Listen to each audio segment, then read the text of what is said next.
We all know the professional athleticism of prima ballerinas, don't we? The strength, the endurance, the stamina that they have to be able to perform at top peak levels.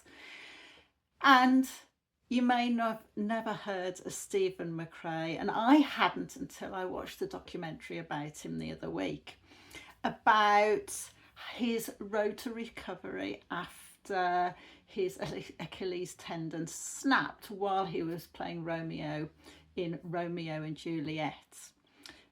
And his recovery took 4 years. And this really struck a chord with me. And I am no ballerina, I am no professional athlete, but the symptoms and the mindset that he was talking about reminded of me when I was at my rock bottom. And what really struck me was when he was speaking to the young ballerinas in the ballet school, and he was talking about how before his accident he didn't have a special diet, he didn't relax properly, he didn't go to the gym, his mindset was really negative. When the curtains shut after a performance, so did he shut down.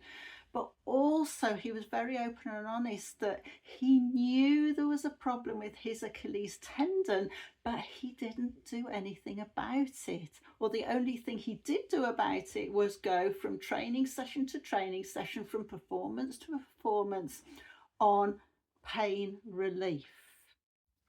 Now, what struck a chord with me is this is how so many of us live our lives, isn't it? We know deep down inside of us that we should be having the best diet that we can have. We should be having the rest and relaxation we need. We should be doing the necessary and the important physical activity to keep our whole body in well maintenance.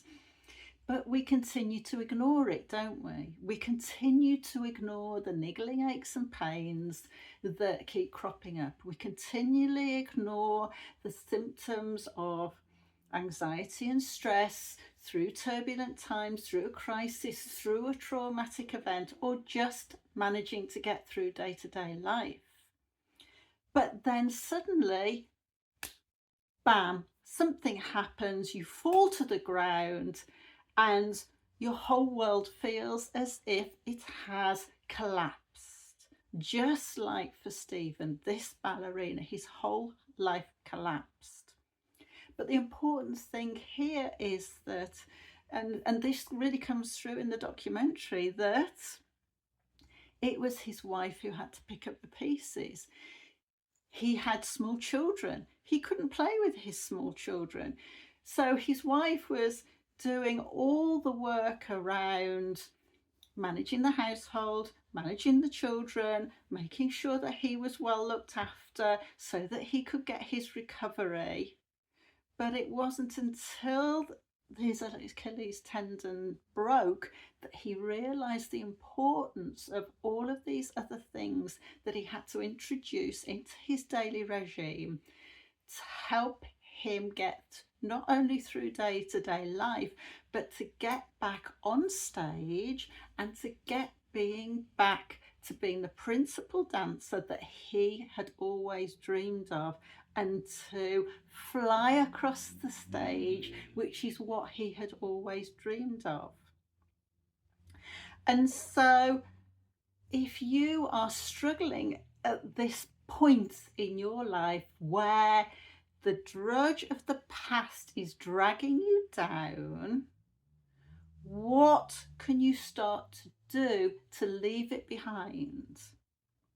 Because if you don't start adding in some important maintenance work with your mindset, with your physical self, you're never going to leave that drudge of the past behind you. You're never going to start waking up feeling excited about every new day, being able to see the sunshine again, being able to hear the birds again, and be happy and excited about your future. So, if you can go and watch the documentary Dancing Back to the Light on the BBC, go and take a look at it. It's absolutely awe-inspiring.